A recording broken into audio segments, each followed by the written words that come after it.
Hey there, welcome to episode 97 of the Social Business Engine podcast, the podcast where I invite thought leaders from all industries to share their expertise on social and digital communications best practices. I'm Bernie Borges from Find and Convert and your host of the Social Business Engine podcast. On today's episode, you are going to meet Carlos Gil. Carlos is head of global social media at BMC Software. Carlos is also a popular speaker at marketing conferences. In fact, Carlos and I are both speaking at the Social Media Strategy Summit in Las Vegas, February 9th. Now, if you're listening to this after February, you can also catch Carlos where he's speaking at Social Media Marketing World on April 19th in San Diego, California. Now, on this episode, Carlos shares his insights on tactics for analyzing the effectiveness of social media in a mid or large organization, as well as how he measures social media ROI at BMC Software, a B2B enterprise software company where Carlos is in charge of global social media activities. Now, this episode is in cooperation with Visually, a leader in visual content development, as their name clearly says. We have published Social Business Journal Volume 7 with Visually, and it is titled Winning Through Niche Content Marketing. This journal features 5 brands who are winning by being very niched in their approach to reaching and engaging their customer through their content. This journal is linked from our show notes page for this episode as well as at our journals page, and you can find both at socialbusinessengine.com. And now, here's my interview with Carlos Gil, head of global social media at BMC Software. Carlos, welcome to the Social Business Engine podcast. Hey, how's it going, Bernie? It is a pleasure to be here with you today. Well, it's kind of a long time in the works here. I think you and I have been talking about this for a little while. So. It sure has, but better late than never, right? Yeah, well, never too late, never too late. Just gives you more to talk about, more results and insights to share. Absolutely. Hey, Carlos, let's begin our conversation with a little bit of an overview of BMC Software. I mean, let's face it, it's not a Nike, it's not a consumer brand, so it may not be something that everybody out there listening in podcast land might know about. So why don't you give us a little overview of BMC Software? Yeah, absolutely. Great question, Bernie. So BMC Software, the simplest way for me to describe it is an enterprise software company. We provide IT solutions for 82% of Fortune 500 companies out there. And some of our products that you might know, or at least that might sound recognizable for those of you that actually use these in your jobs, are things like IT help desk. So we provide IT help desk solutions for many companies and brands out there.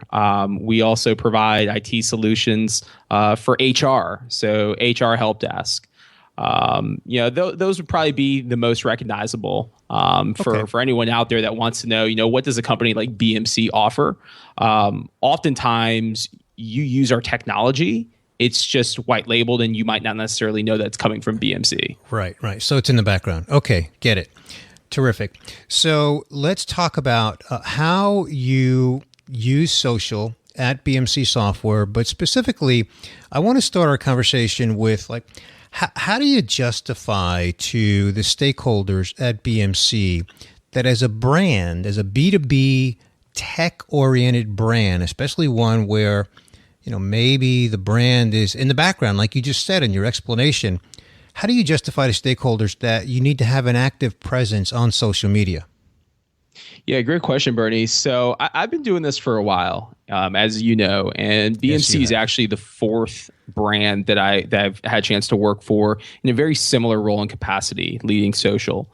And whether it's B2C or B2B, our end game remains the same. That's leveraging social media to build relationships with prospective buyers. So I think that's one thing that remains consistent. Our demographic of who we're trying to sell to is completely different than previous jobs when I was in consumer marketing. We're trying to appeal to an IT professional, specifically an IT decision maker oftentimes. But there's also a lot of similarities with how we go to market in social media through content. And it's making our brand relevant, engaging, all these buzzwords that you hear oftentimes associated with consumer brands. The same applies for B2B. So to answer your question, why should executives really evangelize social media as part of the organization? My question to them is, why not?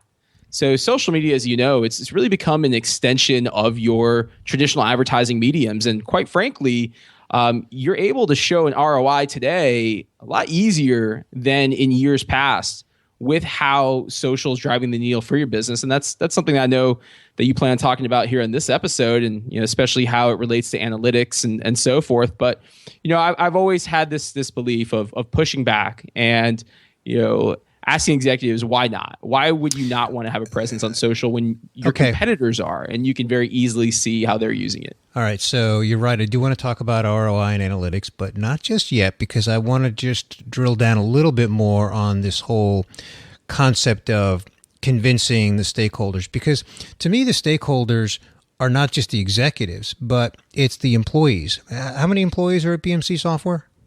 So we have over 6,000 employees worldwide. Okay, so you're not a small company. And many of those employees, I'm sure, are in some kind of a technical role, technical capacity. Am I right?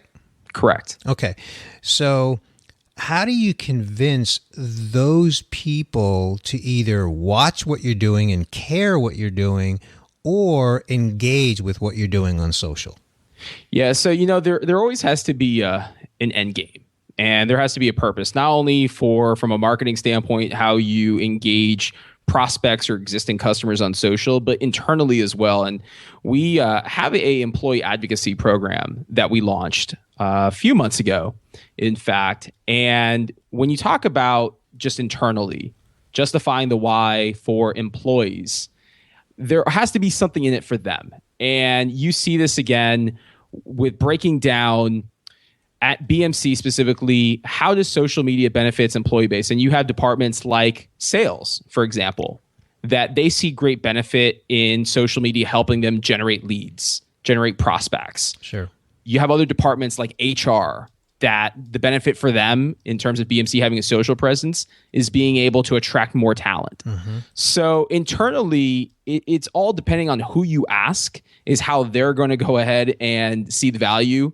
But my role is really to build out holistically how as a company we're going to be using it. And there's no one size fits all in social media.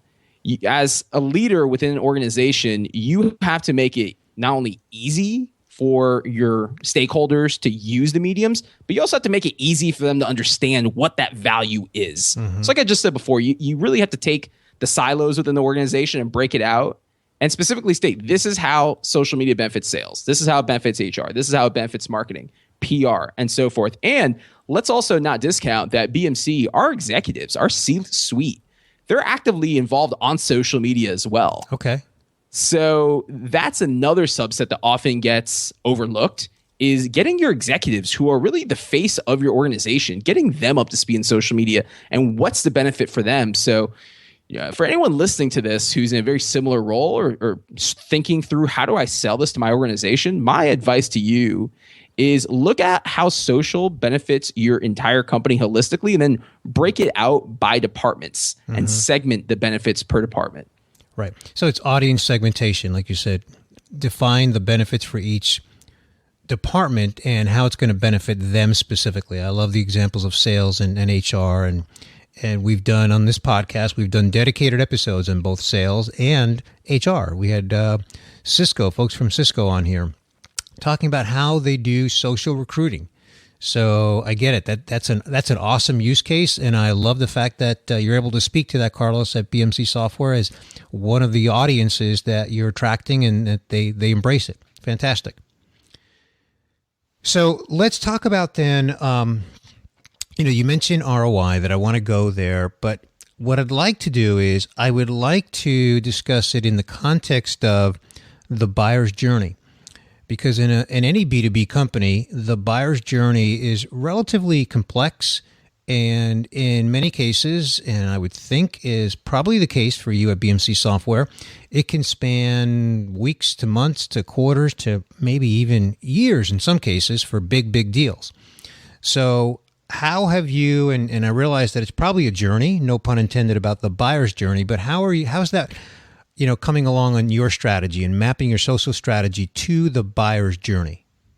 Well, it starts with adding value to your audience. And like I said before, B2B, the way I view it, is no different than B2C. And it's all about knowing who your audience is. So the delivery of how you reach your audience on social media, it's one and the same. For us, we specifically focus on the content, though, that we're putting in front of these prospective buyers. Okay. So let's face it. The people that we're putting content in front of, we know that they are IT professionals. So it starts with what's most important to them, and that's information pertaining to their industry, not necessarily a product. And again, having several years of experience now working in social media, it's something that I've acquired that knowledge over the years that you can't lead in with always talking about product. Right. You have to add as much value as you possibly can. Right. And while we know that content is king, so is community. And a good way to alienate and drive your community away very quickly is to constantly beat them over the head with talking about product. So what we do is we have, for starters, a blog that lives on our website, which is bmc.com. Mm-hmm. And we have blog posts that come out almost on a daily basis. So we use that really as a driver to put in front of IT professionals information that's constantly updated. It's relevant to them, again, appealing to that audience, and then we drive them back to our website. And through our website, again, there's call outs on there for specific products, specific updates. That's one side to it. Mm-hmm. The next is demand generation, which is when you start talking about the buyer's journey and the funnel. And quite frankly, I really don't believe in this process of constantly driving people through the funnel, because you're speaking to audiences that are at different buying stages, and more often than none, you have to build a relationship before you really start focusing, at least on social media, on getting people through this funnel. And I believe that building the relationship starts first with ensuring that you have the right type of content in front of the right audience. Mm-hmm. But like I said before, we have demand generation, which is everything from your ebooks to your white papers. So it's really important that we're providing as much value as that we possibly can. I would say 75% of the time, in order for when we have a really hot offer or an ebook or something that is more demand generated focus, when we put that in front of our community, they already know, wow, BMC is constantly putting content in my newsfeed that I find relevant, I find it useful, I'm sharing it. It's talking about industry specific topics, not necessarily just a product all the time. It's finding that right mix, if you will, which we have found success with in terms of driving community into actual customers. Mm-hmm. Yeah, and I was on your blog earlier today, and I was reading a blog post that says, the title of it is, "It's 2016. Is your mainframe ready for the digital era?" And when I first saw the title, I was kind of expecting a little bit of a pitchy blog post, but it's not that at all. It's everything you just said, Carlos. It's highly valuable. It's informational. It gives, specific ideas and, things like, you want to reduce mainframe cost of ownership by 30 to 50% and implement, adaptive and intelligent automation and, stuff that's a little bit over my head. I'm not an IT professional, but to your point, it's describing relevant and valuable points that your audience cares about.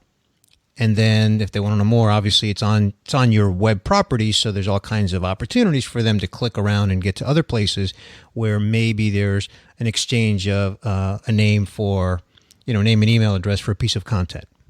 Correct. Yeah, the hook is always going to be there, and let's face it, it's going to drive that community member, that end user on social media back to your website.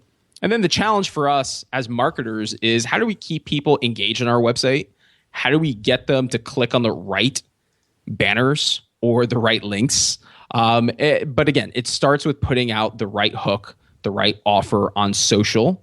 And even before you do that, it's building that relationship, which, let's face it, it's not easy. It requires time. There is no overnight success in social media, regardless of what company or industry that you're in.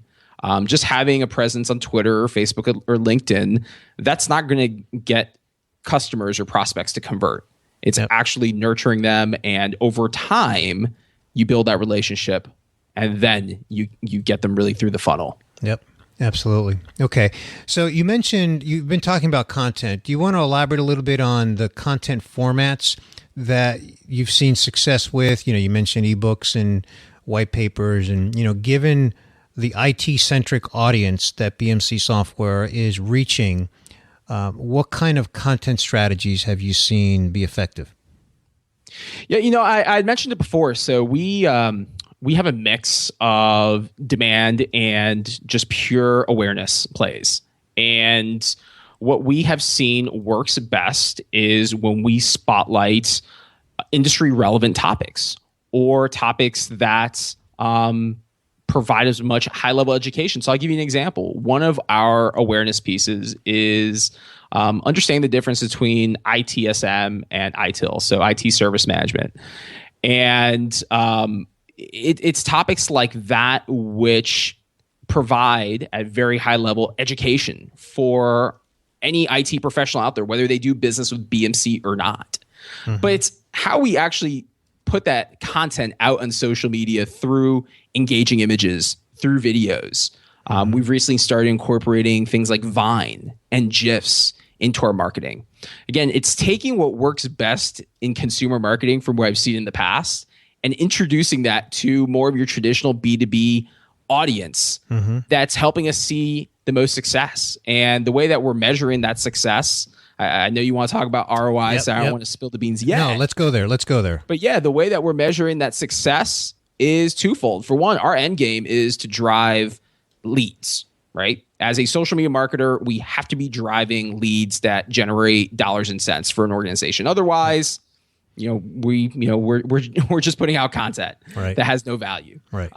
So again, that is the end game. How we get there, though, how we're really measuring that end game is a combination of impressions. So is the content that we're putting out really relevant to our audience? Are they seeing it? We could put out text-based content and we could put out image-based content that drives you to the same place. And we do this quite a bit. We do a lot of testing on our end, and we see that images tend to perform a lot better on social. Why? Because when someone is seeing BMC content in their news feed, oftentimes they're not going directly to our Twitter account, for example. They're seeing our content in the news feed sandwiched in between other content. So if you have an image, that right away stands out. If you have a GIF, if you have a video, that sort of content pops. So we see a lot higher return in terms of engagement by using creative assets. Again, that generates impressions. The impressions often generates engagement through clicks, retweets, shares, etc. And then that ultimately leads to click-throughs back to our website, in which we're able to then measure that ratio between website clicks to leads. So it's a complex process. I'll say this, coming from consumer marketing, specifically in grocery, typically your barometer, if you're successful or not in social, is just pure engagement and impressions.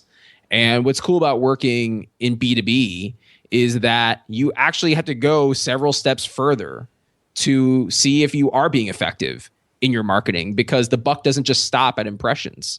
A CMO might applaud you for getting a high level of engagement on your tweets, but he or she's really going to get excited when they see what your social content resulted in terms of dollars and cents. Okay. Carlos, what's the hardest thing about doing and being social at BMC Software when it comes to the business side of it, generating results? I'd say for me, I've been with BMC now for about 6 months. So the team that was in place before me did a great job building out the framework of the community. So if you look us up, we're on LinkedIn, Facebook, Twitter, YouTube. We have a great presence on these channels. We have a high volume of followers as well. So for me, the challenge since day one has been, how do I take these communities and really activate them? And what I mean by that is, how do I ensure that we're putting out the best content possible, which again goes back to the metrics. We have great software that we use and great technology to measure the effectiveness of that content. So how do we ensure that we have the best content and we're actually getting our community to share it? It's great to put out content when you have a lot of followers, but if they're not sharing it, if they're not engaging with it, then it's really falling on deaf ears. So I'd say my challenge coming into a newer organization, or coming to an organization being new, I should say, is just that. It's taking what has already been built before me, and how do I just take this up several flights of stairs? Okay. And I'm curious, have you, since you've been there, like you said, about 6 months, have you been approached by stakeholders, and I'm using air quotes around stakeholders so they can be any part in the organization. Have you been approached with something along the lines of the following? Hey, Carlos, what we really need is, hey, Carlos, what we really should be doing is, that kind of sentiment. Have you been approached like that? That happens at all organizations, I think, and at all levels. BMC is awesome because there's an appetite for social media.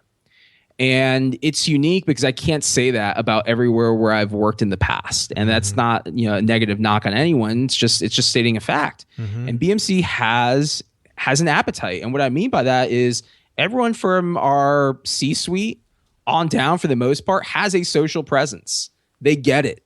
The challenge of having to justify the why has already been done. So now it's a matter of just taking us to another level. So, yes and no. There's like I said, that appetite of wanting to be innovative, wanting to go ahead and have the best and be the best. And then there's a little bit of freedom there that's been instilled on me on, what, we're bringing you into this company for a reason. You have the experience. You've shown that you know how to do the job at other companies. Go ahead and make it happen here. And, once you have some experience under your belt like I have, then it's just a playbook. It's like being an NFL coach, right? You go team to team, and it's the playbook that you just instill over again, and you just tweak where you need to tweak. But like I said, my philosophy from B2B to B2C is really the same. It's the same principles. You're trying to drive an ROI in terms of dollars and cents. How you get there might vary. Who you speak to might vary, but it's using the same tools, just with a varied approach. Cool. All right. Well, Carlos, we are at a point in the podcast where I am now going to summarize the key points that you have made in our conversation. And what you get to do at the end of my summary is you get to poke holes in it. You get to clarify anything that you want to clarify, elaborate on anything, or just, fill in anything that maybe I left out. You ready? Let's do it. Okay, so we began our conversation with your overview of who BMC Software is. You said that it's an IT solutions provider, that you service 82% of the Fortune 500, and your best-known products are products like IT Help Desk and HR Help Desk, and in many cases, you're kind of white-labeled in the background. You mentioned that this is the fourth brand where you are leading social, and how that experience has been very valuable because in the end game is the same. And it's all about building relationships with prospective buyers so that you can influence their behavior and their buying decisions in favor of your brand. And you point out that in a B2B environment, it's really similar, if not pretty close to the same in terms of you need to build relationships with them. So you really stressed that several times in this conversation, Carlos, that the B2B and B2C similarity is that it's still about building community and relationships with your prospective buyers. Speaking of community, you also said that the community was built before you joined the company, and so a lot of kudos on your part to the folks at BMC Software that built the community, and how there's an appetite for social media at BMC Software. And now you're given the freedom to go make it happen, but that the challenge that you face is to go activate that community and ensure that you're creating and delivering great content, and you're getting that community to share it so that you can generate measurable business results. You also talked a little bit about the employee advocacy program that's been rolled out. Now, I don't know if you mentioned like how far along you are on that, but you've got 6,000 employees, and I know it's a process and it's not an overnight process, but the fact that you have one and it's underway is awesome. And you talked about how you have to really focus on different audiences, and you gave the example of how sales, as an audience, they care about leads, and HR, they care about the ability to attract more talent, and how your focus is to build out the strategy across social, across employee engagement, and then break it out for each of those silos and really focus on how it benefits each and every department. And I love the fact, and you stressed this several times, Carlos, that the C-suite is engaged. That is so fantastic, and it's almost half the battle, because if the C-suite's engaged, they're leading by example. We talked a little bit about the buyer's journey and how you've got to, again, start with knowing who your audience is. And in your case, you've got an IT audience, so the content needs to be very IT-centric, solution-centric, industry-specific, and how even though content is important, it really is about building and engaging the community, or getting the community to engage. And we talked a little bit about the blog posts that you create and how they're relevant and updated, and they've got CTAs, into the website, and how you're creating other forms of content as well, like ebooks and white papers and that sort of thing. We also talked a little bit about the funnel. Now, these are my words, so I don't mean to put words in your mouth, but you said something that to me says that the funnel is not linear, that it's about relationship building, and how in the form of demand gen, you've got to have a mix of content and always driving value. And Carlos, for as long as I've known you, you're about two things, man. You're about relationships and driving value. So they got BMC has the right guy in this role, man. I appreciate that. You also pointed out that the hook is always there. And by the way, I think it's a positive thing, because when you're delivering value and it's relevant, then it's okay to have a hook, because some people are going to, take it and respond to it and do something with it, and others are not. And you also emphasize how this happens over time. You have to nurture these relationships over time. And so, you're creating demand-oriented content, you're creating awareness-oriented content, and you gave the example of distinguishing between two four-letter acronyms that I don't even know what they are. I think you said ITSM and ISIL or something like that. Yeah. ITIL, yeah. And how you're using engaging videos and images. And then, of course, we talked about measuring ROI, what everybody cares about. You pointed out how in B2B, the end game is driving leads. And you do that in really, I think, three ways. One is measuring impressions. The other is measuring engagement. And you mentioned that images, GIFs, videos really contribute to both impressions and engagement. And engagement really ultimately results in click-throughs, which is the third way to measure, and that's leads. If you can get to leads, then you're delivering ROI. So that's my recap, Carlos. So did I leave anything out, or is there anything that you'd like to elaborate on? No, that was good. That was a great recap. But hopefully I provided you with what you were looking for. Yeah, absolutely. Okay. All right, cool. All right, Carlos. Well, we are pretty close to a wrap point here on this podcast. So I now want to ask you, what is the one thing that you would like to leave my listeners with that is an actionable takeaway from our conversation today? Oh, that is a solid question. I would say actionable takeaway, or words of advice, if I may, to any social media marketing professional out there, is to always have a purpose for why and where you're engaging. So there are quite a few options that you can use nowadays in your business in terms of how you go to market and social media. Not all of them necessarily make sense. So if it doesn't make sense, don't be on it. That would be my biggest call out. You can't be everywhere at once.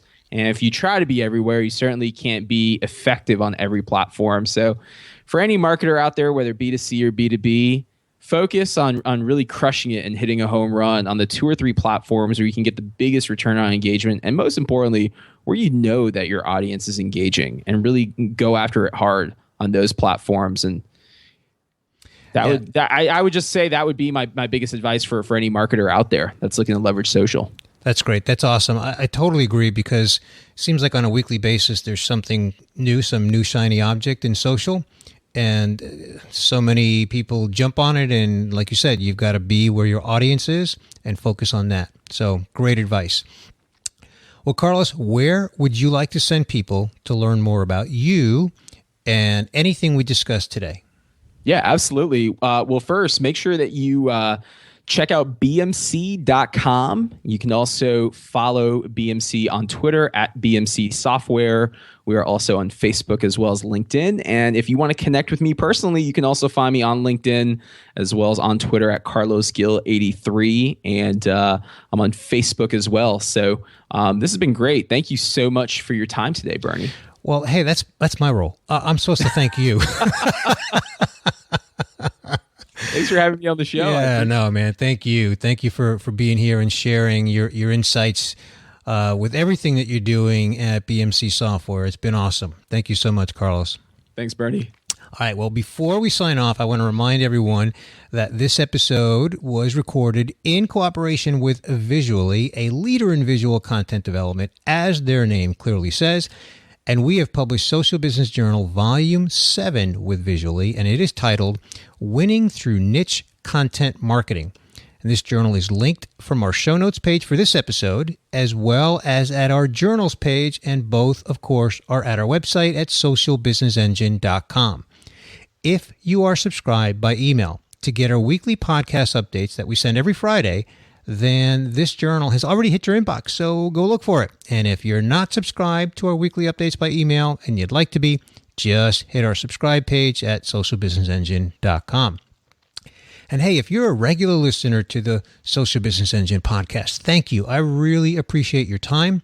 And if this is your first time listening, then also thank you. I really appreciate your time, and I hope you enjoyed it, and I hope that you will push the subscribe button on your podcast player so that you get each of our weekly episodes automatically delivered to your podcast player. And I would be very grateful if you'd write a review in iTunes and share your sentiments. We've got a direct link to our podcast on iTunes. Just go to socialbusinessengine.com/iTunes. And lastly, I invite you to engage with me on Twitter. I'm at Bernie Borges. Our podcast handle is at SBEngine. We also have a Facebook page, appropriately named facebook.com/socialbusinessengine.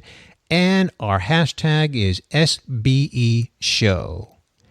Well, that is going to do it for this episode. I want to thank my guest again, Carlos Gill, Head of Global Social Media at BMC Software. This is Bernie Borges of Find and Convert, wishing you continued success on your social business journey.